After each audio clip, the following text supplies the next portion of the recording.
Hello friends, तो हमारी जो एमसीक्यू सीरीज चल रही थी और आज एमसीक्यू सीरीज में हम लेकर आए हैं अपनी मेडिसिनल केमिस्ट्री फर्स्ट की यूनिट 4।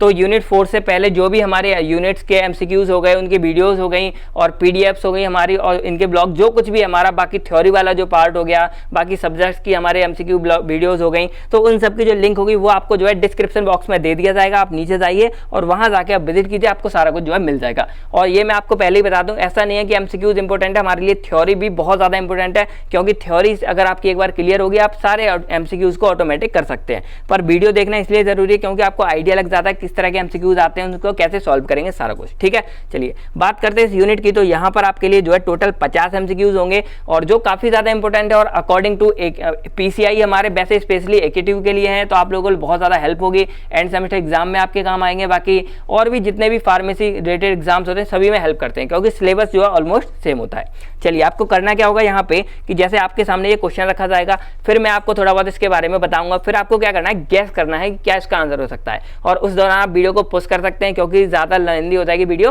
तो आप गैस करके पुश करके आप सोच सकते हैं क्या होगा इसका राइट आंसर। इससे क्या होगा, आपकी थिंकिंग पावर बढ़ेगी और क्वेश्चन आपका अटेम्प्ट करने की पावर बढ़ेगी, आपको राइट आंसर चूज करने की एबिलिटी थिंकिंग बढ़ेगी। तो ये सारे काम होंगे, तो ये सारे काम करते हैं। फिर चलिए यहाँ से स्टार्ट करते हैं। और एक और बात फ्रेंड्स की जैसे सभी क्वेश्चनों को इन डेप्थ में या इन डिटेल्स में डिस्कस करना पॉसिबल नहीं होता है, तो अगर कोई क्वेश्चन छूट जाता है या कोई क्वेश्चन में आपको डाउट होता है तो आप जो है कमेंट्स में लिख के उसको बता सकते हो, हम आपका सॉल्यूशन बता देंगे, या आप एक दूसरे के क्वेश्चनों को भी सॉल्व कर सकते हो कमेंट्स में विजिट करके। ओके, चलिए तो पहला हमारा यहाँ पे क्वेश्चन आता है, the mechanism of action of atypical antipsychotic agents is based on the receptor सब टाइप ऑफ। तो अभी मैं इसको डिटेल्स में बताता हूँ क्योंकि ये चीज हमारे आगे भी काम आएंगे। पहले समझो एंटीसाइकोटिक एजेंट्स क्या होते हैं। तो हमारे बॉडी में या किसी के में क्या होता है, एक डिसऑर्डर होता है, साइकोटिक डिसऑर्डर्स होते हैं, तो उसको ठीक करने के लिए हमारे ड्रग्स होते हैं। साइकोटिक डिसऑर्डर क्या होते हैं, जब कोई भी हमारा इंसान है उसका रियलिटी, ये असली दुनिया है, तो इस असली दुनिया से एक तरह से कांटेक्ट हट जाता है, उसको समझ नहीं आता कि रियल दुनिया में क्या हो रहा है, कैसे हो रहा है। तो ये हमारी साइकोटिक डिसऑर्डर होता है। सिजोफ्रेनिया वगैरह,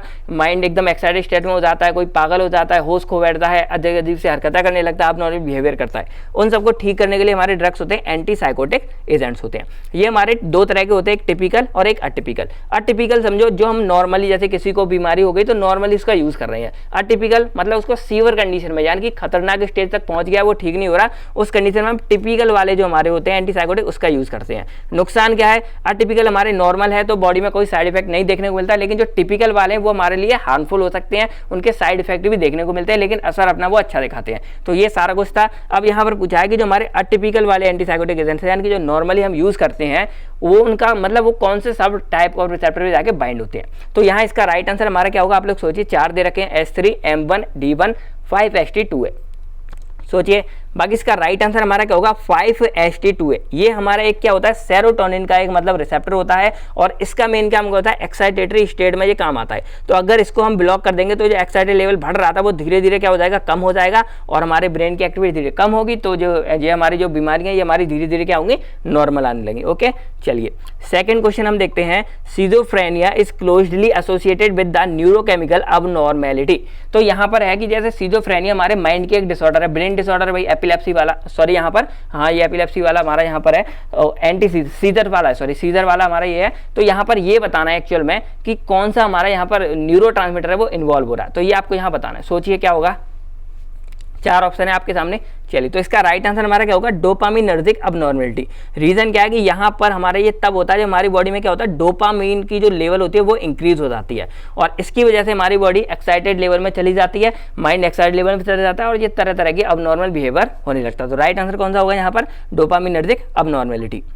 थर्ड हमारा आता है फिनोथाइजिन इन सिंथेसाइज्ड बाय। तो फिनोथाइजिन हमारा क्या है, एक उसी का मतलब टाइप है, हमारे ड्रग है, एंटीसाइकोटिक एजेंट्स वाला है, और ये हम कैसे सिंथेसाइज कर सकते हैं ये आपको यहाँ बताना है। सोचिए, यहाँ पर 4 तरीके दे रखे हैं।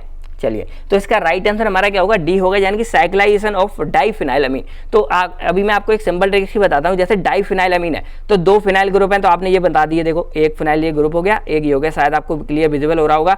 और यहाँ पर अमीन लगा है, तो देखो यहाँ पर एक एन लगा दिया, ये अमीन लग गया, ये एन, तो एन के आच हो गए। अब यहाँ पर क्या है, साइक्लाइजेशन करनी, मतलब यहाँ पर रिंग बंद करनी है, और सल्फर के साथ, तो देखो एक यहाँ सल्फर लग गया, और ये हमारा पूरा का पूरा क्या बन गया, फिनोथाइजिन बन गया, और सिंपल कहें तो एक बेंजोडाइजेपिन्स की हमारी रिंग बन गई। तो इस तरह हम जो है फिनोथाइजिन को क्या कर सकते हैं, सिंथेसाइज कर सकते हैं। तो राइट आंसर क्या हो जाएगा, साइक्लाइजेशन ऑफ डाइफिनाइलएमीन विद सल्फर। चलिए फोर्थ हमारा क्वेश्चन आता है, क्लोरप्रोथाइजिन isomer more super imposable to dopamine allowing it to bind with D2 receptor with high affinity.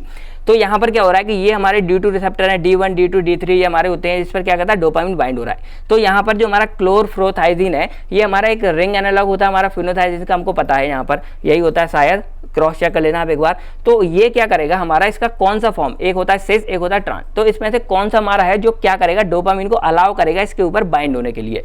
तो ये आपको यहाँ पर बताना है। तो सोचिए आप लोग क्या होगा, सिस होगा ट्रांस होगा कि दोनों होंगे कि इनमें से कोई नहीं होगा, सोचिए।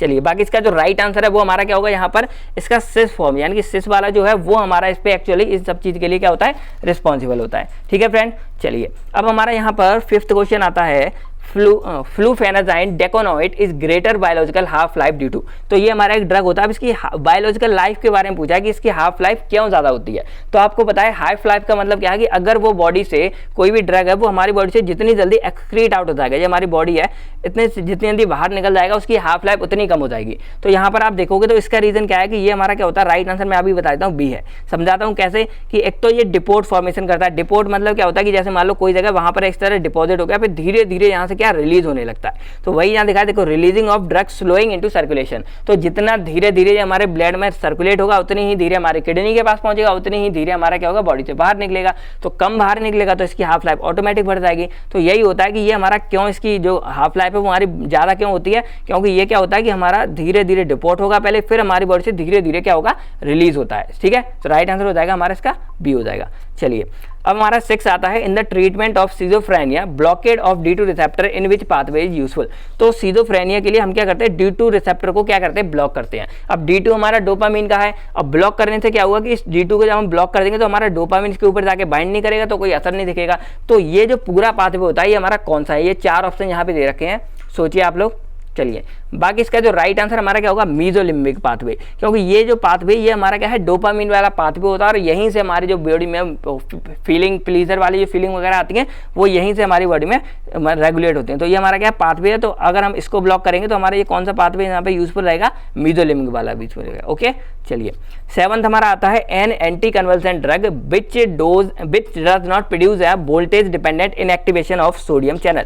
तो सिंपल सी बात है, हमको 2 फंडे पता है। एक हमारा क्या है कि या तो हम ये सोडियम चैनल जो हमारे होते हैं अगर हम इसको ब्लॉक कर दें तो यहाँ से सोडियम आयन अंदर नहीं जाएगा, तो डिपोलाइजेशन नहीं होगी और एक्टिवेशन नहीं होगी। एक हम क्या करते हैं, अपना जो गावा होता है हमारा, उस गावा को जाके हम क्या कर सकते हैं, इंक्रीज कर देते हैं। तो गावा का काम ही होता है इनहिबिटरी, ये वो होता है न्यूरोट्रांसमीटर, मतलब हमारी बॉडी में इनहिबिट करेगा ये चीज़ों को। 2 तरह से हमारा ये फंक्शन चलता है एंटी कन्वल्सेंट का। तो यहाँ पर है कि इसमें से कौन सा जो हमारा वोल्टेज गेटेड नहीं है, मतलब ये वाला यहाँ पर नहीं है, ये वाला असर दिखाएगा। तो ये आपको यहाँ बताना है, बताइए 4 ड्रग है यहाँ पर, सोच के।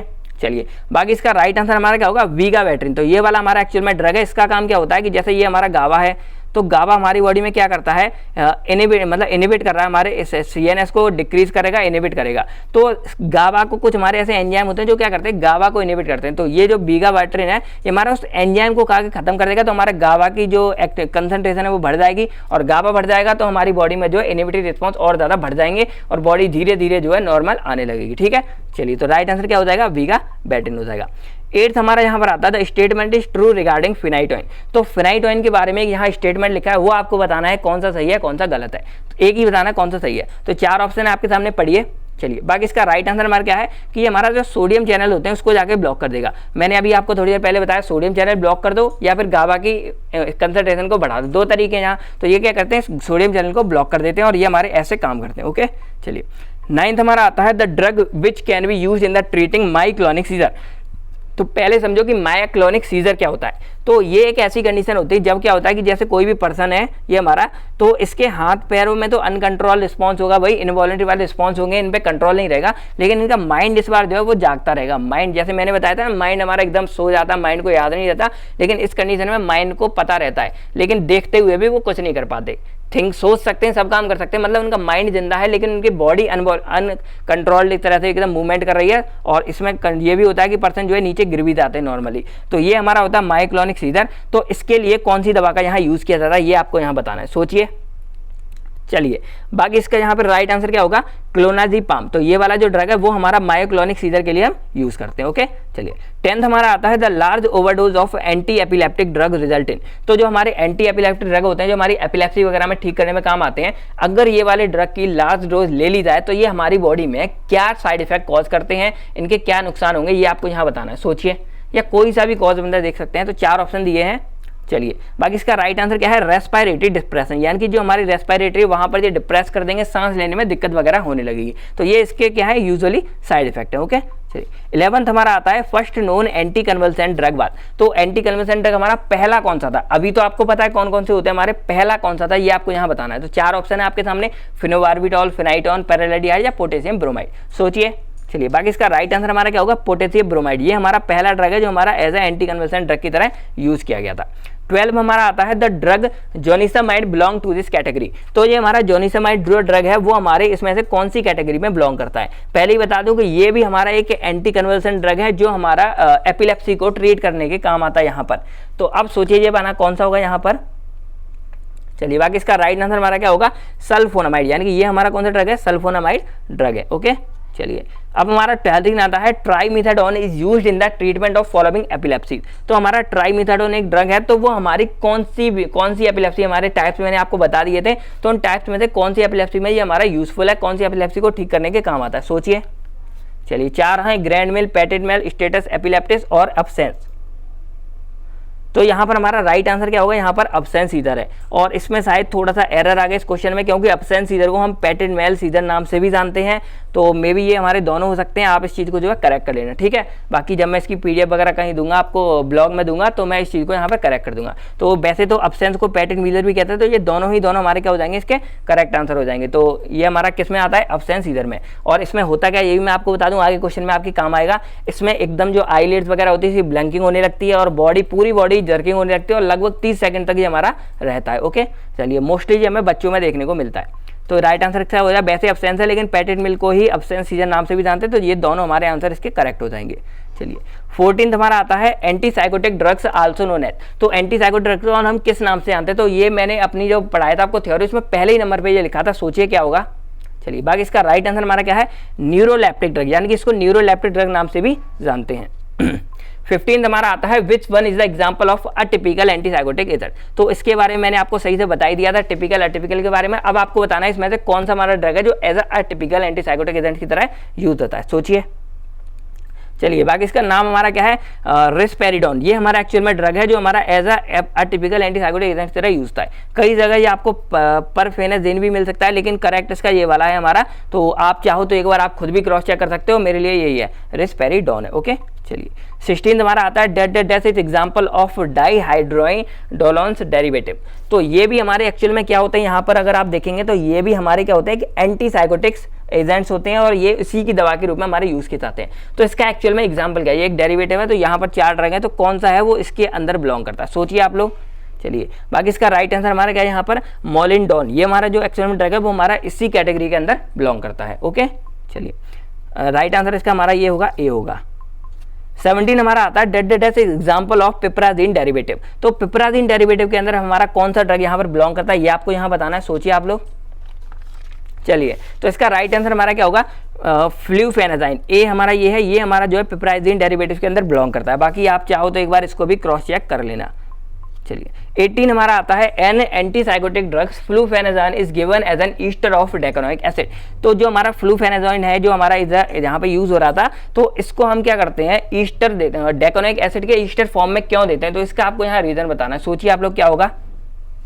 चलिए बाकी इसका राइट आंसर हमारा क्या है कि ये हमारे ड्यूरेशन ऑफ एक्शन को क्या करता है, इंक्रीज कर देता है। तो इसको हम क्यों यूज करते हैं, तो increase the duration of action of antipsychotic agents. Okay चलिए 19 हमारा आता है the drug which act by blocking dopamine receptor specially D2 receptor. तो यहाँ हमारा ड्रग है वो हमारा क्या कर रहा है, स्पेशली हमारे डोपामिन रिसेप्टर के जो D2 वाला पार्ट है ना, उसको जाके ब्लॉक कर रहा है। यानी कि एक तरह से हम कह सकते हैं सिलेक्टिव आप मान सकते हैं यहाँ स्पेशली। तो वो कौन सा ड्रग है वो आपको यहाँ बताना है। सोचिए 4 यहाँ पर आपके सामने ऑप्शन है। चलिए तो इसका हमारा राइट आंसर क्या होगा, प्रोक्लोरपेराजाजिन मेलिएट। तो ये हमारा राइट आंसर जो हमारा स्पेशली D2 रिसेप्टर जाके ब्लॉक करा है इन चारों में से। ऐसा नहीं है कि सिर्फ यही है और नहीं होंगे, इन चारों में से पूछा है ना, तो इन चारों में से हमारा ये वाला होगा। ठीक है चलिए 20 हमारा यहाँ पर आता है। देखो अब ऐसे भी एक आध क्वेश्चन आ सकते हैं जो मैंने तो खैर IUPAC नाम नहीं कराए क्योंकि याद होते नहीं, बहुत ज़्यादा ड्रग है और उसके चक्कर में हो सकता है कि आप मैकेनिज्म और यूजेस वगैरह को भी भूल जाते हैं, इसलिए मैंने ये चीज़ कराई ली। लेकिन कई बार ऐसा क्वेश्चन आ सकता है, तो बस कंफ्यूज नहीं होना। अगर आपके पास टाइम है तो आप इसको करके देख सकते हो रब वगैरह पे, वरना फिर आप इसको छोड़ भी सकते हो, ऐसी कोई बड़ी बात नहीं है। लेकिन जब टाइम आपके पास बचे तभी आप इसको ट्राई करना, क्योंकि ये थोड़े टाइम टेकिंग हो जाते हैं अगर आपको नहीं पता हो तो चलिए ये हमारा इतना बड़ा नाम है यहाँ पर, और इसका हमारा IUPAC नेम ये किस चीज़ का ये आपको यहाँ बताना है। आप इसको वीडियो को पोस्ट कर सकते हैं और अच्छे से इसका सोच साच के फिर बताइए। मैं बता देता हूँ इसका राइट आंसर हमारा क्या होगा, क्लोरप्रोमेथाजिन हाइड्रोक्लोराइड। तो ये इसका क्या है, IUPAC नेम है। चलिए अब हमारा 21 आता है, epilepsy is a disorder of. तो एपिलेप्सी हमारा सिंपल सी बात है, हार्ट का, किडनी का, हेयर का तो नहीं है, ये हमारा ब्रेन और न्यूरोलॉजिकल दो डिसऑर्डर है। तो यहाँ ब्रेन ऑप्शन है, तो हमारा क्या हो जाएगा, epilepsy is a brain disorder. 22 हमारा आता है, अब ये भी आपके सामने केमिकल फॉर्मूला आ गया। तो ये हमारा किसका है, ये तो खैर इंपॉर्टेंट है, ये आपको पता होना चाहिए। सोचिए क्या होगा, बाकी इसका राइट आंसर हमारा क्या होगा, सोचिए आप लोगों के बाद। हाँ, इसका राइट आंसर हमारा क्या है, गावा। यानी कि ये हमारा गावा का एक केमिकल फॉर्मूला होता है और ये कुछ इस तरह आपको यहाँ पे वैसे स्ट्रक्चर तो बनाइए, बस यहाँ पर एक NH2 यहाँ पे बीच में डबल बॉन्ड जोड़ दो, CH2 और यहाँ पर एक COOH। तो ये हमारा गावा का केमिकल फॉर्मूला होता है। ये चीज़ आपको पता भी होनी चाहिए, तो आप लोग इसको जो है अच्छे से पता कर लेना, ठीक है। चलिए 23 हमारा आता है, scissor are that takes place as a result of pathological. Simple सी बात है सीजर के बारे में ना, तो चलिए ऑप्शन से देखते हैं। वॉलंटरी मसल कॉन्ट्रैक्शन, ये तो गलत बात है। वॉलंटरी मतलब हो गया हमारे कंट्रोल में, लेकिन हमारे कंट्रोल में तो रहता ही नहीं है, तो ये हमारा क्या हो जाएगा, गलत। फिर इनवॉलंटरी, ये हमारा है क्योंकि भाई इनवॉलंटरी मसल कॉन्ट्रैक्शन होता है। न्यूरॉन्स कॉन्ट्रैक्शन, न्यूरॉन्स की अबनॉर्मलिटी हो जाती है, न्यूरॉन्स ज़्यादा कम होते हैं, उनमें ट्रांसफर ज़्यादा कम होता है, लेकिन न्यूरॉन्स में कॉन्ट्रैक्शन नहीं होता है, न्यूरॉन्स के अंदर मूवमेंट होती है। तो ये भी हमारा क्या हो जाएगा, गलत। नन ऑफ द गलत। तो राइट आंसर हमारा क्या हो जाएगा, इसका बी हो जाएगा, इनवॉलंटरी मसल कॉन्ट्रैक्शन। ओके, चलिए 24 हमारा आता है, anti convulsion drug inhibit seizures bye पोटेंशिएटिंग of साइनेटिव inhibition through an action. Simple सी बात है, यहाँ पर क्या हो रहा है कि हमारा इनहिबिशन करा रहे हैं, पोटेंशिएट कर रहे हैं किसी एक को। तो एंटी कन्वल्सन ड्रग का क्या काम होता है, आप लोग यहाँ का अगर आपको सिंपल सी बताओ तो यहाँ चारों हमारे पास क्या है, एक तरह से सीधा है। तो यहाँ पर सिंपल सी बात है, गावा को जाके क्या करेंगे, ये पोटेंशिएट कर देते हैं। इसकी वजह से गावा रिसेप्टर हमारा क्या हो जाएगा, और ज़्यादा गावा को छोड़ेगा, उसकी वजह से और ज़्यादा ये इनहिबिट करेंगे हमारी पूरी एक्टिविटी को, और हमारी बॉडी में नॉर्मल कंडीशन दोबारा से आने लगेगी। तो गावा रिसेप्टर हमारा इसमें यूज होता है। ये तो आंखें बंद करने वाले क्वेश्चन है, जब भी आपके सामने ऐसी चीजें आती हैं तो आप सिंपल गावा पे लगा सकते हो, पर एक बार आप क्वेश्चन को जरूर पढ़ लेना, ठीक है। ये मेरी यहाँ पर मुझे तो पता है, मैंने यहाँ क्वेश्चन बनाए हैं, तो आपको नहीं पता हूँ तो आप इसको सोच सकते हो, मैं यहाँ एक बार इसको पढ़ चुका हूँ। 25 हमारा आता है, simple partial scissor also known as. तो partial scissor also known as में क्या होगा चीज, आपको यहाँ पर 4 ऑप्शन है, सोचिए क्या होगा। चलिए आपके सामने राइट आंसर क्या होगा इसका, ये वाला होगा, विदाउट इम्पेयरमेंट ऑफ कॉन्शियसनेस। इसका रीजन क्या है कि जो हमारा सिंपल पार्शियल सीजर है, यहाँ पर हमारा क्या होता है कि सिर्फ हमारे में हल्की बहुत ट्विचिंग हो जाती है, यानी कि एकदम जर्किंग, बॉडी में एकदम झटके लगेंगे थोड़े मोटे। लेकिन यहाँ पर हमारे ऐसा नहीं है कि मतलब होश वगैरह पूरा हो जाएगा, ये हमारे सिंपली नॉर्मल होती हैं, ट्विचिंग वगैरह होती हैं और टेस्ट वगैरह चला जाता है थोड़ी देर के लिए। तो ये हमारे नॉर्मल होते हैं, सिंपल पार्शियल से। राइट आंसर क्या हो जाएगा, without impairment of consciousness. Okay, चलिए फिर हमारा यहाँ पर 26 क्वेश्चन आ कहता है, loss of consciousness and blinking of eyelid और jerking of entire body for 30 second are the symptoms of. तो ये पूरे के पूरे हमारे सिम्टम कैसे हैं, अगर आपको याद हो तो हमारे किसके हैं, अब्सेंस यानी कि पैटेनमल सीजर के हमारे पूरे के पूरे क्या है, सिम्टम है, ठीक है। तो राइट आंसर क्या हो जाएगा, पूरी इसकी डेफिनेशन होगी एक तरह से। चलिए 27 हमारा आता है, hide and टॉइन is a basically. तो ये हमारे इसी के क्लास थे, इसी की क्लासिफिकेशन थी। तो ये हमारे बेसिकली कौन सी रिंग को कनेक्ट करते हैं, इमिडाजोल को। अब इसके अंदर ये हमारे कौन से होते हैं, ये आपको बताना है। 4 आपके सामने यहाँ ऑप्शन है, सोचिए। माइनर माइनस का डिफरेंस दे दिया, केवल 3, 5, 2, 4। तो अगर आपको याद हो तो हमारे इसका राइट आंसर क्या होगा, डी होगा, यानी कि इमिडाजोलिडीन 2,4 डाइऑन। ये हमारा राइट आंसर होता है, जो हमारे क्या होते हैं, हाइड एंड टॉइन होते हैं। ओके, चलिए 28 हमारा आता है, इन hide and टॉइंस which position eight phenyl और other aromatic substitute is important for activity. तो अगर आपको याद हो, जब भी हम इन सब का सार पढ़ रहे थे तो वहां पर हमारी एक ही सीटेबल पोजीशन थी, जहां पर हमारे एल्काइल ग्रुप या एरोमेटिक ग्रुप हम जोड़ रहे थे और इसकी एक्टिविटी को बढ़ा रहे थे। कौन सा था, C5, यानी कि कार्बन 5 में। यहीं पर हम सारी चीजें जड़ रहे थे। तो अगर हम यहाँ पर एक्टिविटी को अगर हम बढ़ाना चाहते हैं तो हमें इस पोजीशन में क्या करना पड़ेगा, सब्स्टिट्यूट जोड़ना पड़ेगा। तो राइट आंसर हो जाएगा C5। 29 हमारा आता है, हिप्नोटिक सूट। तो हिप्नोटिक हमारा क्या आपको बताया, एक हिप्नोटिक हमारे ड्रग होते हैं, वो हमारी बॉडी में स्लीप कॉज करते हैं, हमारी बॉडी में इंसोम्निया को ठीक करते हैं। तो यहाँ 4 ऑप्शन है, आपको पढ़ना है क्या होगा कैसे होगा। तो पहला हमारा क्या, डिक्रीज कॉन्शियसनेस फॉर स्लीप, ठीक है बात है। सोने के लिए हमारा होश एकदम ये कम कर देंगे और हमको गहरी नींद आ जाएगी। और विदाउट लिंगरिंग इफेक्ट का यहाँ पर मतलब क्या है कि सुस्ती वगैरह डायरेक्टली हमको जो है एकदम नींद आने लगेगी हिप्नोटिक्स वाले से। सिडेशन होते हैं वो थोड़े बहुत हमारी बॉडी में ड्रॉजीनेस शो करेंगे, कम करेंगे, लेकिन जो हिप्नोटिक्स ये भी करते हैं, लेकिन हिप्नोटिक्स हमारे सुलाने के लिए एकदम यूजफुल रहते हैं। फिर हमारा आता है no potential for decreasing respiration even at high dose. Simple सी बात है, हमारे रेस्पिरेशन वगैरह में कोई प्रॉब्लम नहीं करेंगे, हम आराम से इसमें सो सकते हैं। फिर नो एडिक्शन टॉलरेंस, ये भी नहीं होता भाई, एडिक्शन वगैरह इनकी नहीं होती, क्योंकि इनको हम वैसे ज़्यादा यूज़ करते नहीं है, यूज़ करते क्या हो जाता है, सो जाते हैं, डॉक्टर वगैरह यूज़ करते हैं। तो देखा जाए यहाँ पर तो ये चारों के चारों ऑप्शन हमारे इसके लिए सूटेबल रहेंगे। तो राइट आंसर क्या हो जाएगा, ऑल ऑफ द अबव हो जाएगा। What is the effect of adenosine on sleep? तो एडिनोसाइन का हमारी स्लीप पर क्या इफेक्ट पड़ता है ये आपको यहाँ पर बताना है, सोचिए। चलिए, बाकी एडिनोसाइन का क्या इफेक्ट होता है कि ये हमारी बॉडी में जो हमारे स्लीप प्रेशर है, यानी कि हमारी सोने की एक तरह से ये चीज़ें हैं, उसको थोड़ा सा इंक्रीज कर देता है। हमारे वेजल फोर ब्रेन के पीछे जो हमारी वेजल जगह है वहाँ पर जाके ये सब काम करता है। इतना डिटेल में आपको नहीं जानना है, बस एडिनोसाइन का सिंपल मतलब क्या है कि ये हमारी स्लीप को इंक्रीज कर देगा। तो यहाँ पर देखो क्या इससे होगा आंसर, ठीक है, produce hypnotic effect by stimulation of A1 receptor. तो ये हमारा इसका राइट आंसर हो जाएगा कि ये A1 रिसेप्टर पे जाके स्टिमुलेट करके और हमारी स्लीप को क्या करेगा, हिप्नोटिक इफेक्ट को प्रोड्यूस करेगा। तो राइट आंसर हमारा क्या हो जाएगा, इसका बी हो जाएगा। ओके, चलिए 31 हमारे यहाँ पर आता है विच neurotransmitter is known as anti waking agent. तो अब ये क्वेश्चन आप लोगों के लिए, क्योंकि क्या पता सारे लोग एंड तक ना जाएं, तो एंटी वेकिंग एजेंट्स क्या होते हैं ये आपको कमेंट्स में लिख के बताना है। बाकी इसका राइट आंसर मैं आपको बताता हूँ क्या है, हमारा सेरोटोनिन है, जो हमारा as a anti waking agents की तरह हम यूज करते हैं। तो अब एंटी वेकिंग एजेंट्स क्या है, इसका आंसर आपको जो है कमेंट्स में लिख के बताना है। चलिए सोच के बताइए। 32 हमारा आता है which substance among the following are safer for the treatment of insomnia. तो इंसोम्निया में हमारे सेडेटिव और हिप्नोटिक दो तरह के ड्रग यूज हो रहे थे, कौन सा हमारा वो ड्रग है वो हमारा ज्यादा सेफ है। तो अगर आपको याद हो, पहले हमारे बारबिटूरेट्स यूज होते थे, लेकिन जैसे ही हमारे बेंजोडाइजिपिन्स की खोज हुई, बारबिटूरेट्स को कैंसिल कर दिया गया। उनका अब कम यूज होता है, लेकिन कम यूज होता है, ज्यादातर हमारे बेंजोडाइजिपिन का यूज करते हैं। तो रीजन आपको पता है, अभी ज्यादा सेफ होंगे ये, तभी तो हम इनका यूज करते हैं बारबिटूरेट्स की जगह। तो राइट आंसर क्या हो जाएगा यहाँ पर, बेंजोडाइजिपिन से जो हमारे क्या होंगे, ज्यादा सेफ होंगे हमारे इंसोम्निया के ट्रीटमेंट के लिए। ओके, चलिए 33 हमारा आता है what is the mechanism of action of बारबिटूरेट। तो बारबिटूरेट्स का मैकेनिज्म ऑफ एक्शन क्या है ये आपको यहाँ पे बताना है। तो जब आप इन चारों को स्टडी करेंगे तो पहले नंबर पे आपको क्या दिख रहा है, गावा इनहिबिशन। तो ये तो नॉर्मल सी बात है कि ये हमारे क्या करते हैं, गावा जो हमारे रिसेप्टर है उसको इसको मतलब इंक्रीज कर देंगे, इनहांस कर देंगे। इसकी वजह से क्या होगा, गावा अपना काम जो उसका इनहिबिशन का काम है वो अपना काम अपना इनहिबिशन का करता रहेगा, और धीरे धीरे हमारी बॉडी में जो है जो भी चीज़ होंगी वो नॉर्मल आ जाएंगी, और हमारे CNS वगैरह की एक्टिविटी जो है इनहिबिट हो जाएंगी। तो हमारा इसका राइट आंसर क्या हो जाएगा, ए हो जाएगा। ओके 34 हमारा आता है which of the following drugs show polymorphism. तो पॉलीमॉर्फिज्म को आप इस तरह समझो कि ये हमारे ऐसे कंपाउंड्स होते हैं, मान लो कोई एक सब्सटेंस है, तो इसकी ये एबिलिटी है कि हमारे एक से दो तरह के क्रिस्टलाइन फॉर्म कर सकता है। और क्रिस्टलाइन मतलब समझो क्रिस्टल की तरह दो तीन कंपाउंड फॉर्म कर सकते हैं, और उनकी एक्टिविटी उनकी प्रॉपर्टीज भी हमारी डिफरेंस हो सकती है। तो ऐसे कौन से हमारे कंपाउंड या ड्रग होते हैं उनके पास ये एबिलिटी होती है कि वो पॉलीमॉर्फिज्म को शो कर सकते हैं, ये आपको यहाँ पे बताना है सिंपली। बाकी तो ये हमारा वेरी कर जाता है, जगह जगह आप देखेंगे तो आपको कहीं एनालिसिस में थोड़ा सा डिफरेंस भी मिल सकता है। तो सोचिए कौन से हमारे वो दो ड्रग हैं। चलिए, बाकी इसका राइट आंसर हमारा क्या होगा, लोराज़ेपाम एंड एल्प्राजोलम। ये हमारे दो ड्रग हैं जो हमारे क्या करते हैं, पॉलीमॉर्फिज्म को शो करते हैं। ओके, चलिए 35 हमारा आता है यहाँ पर which change in thiopental structure make it able to cross BB fastly and suitable for ivy.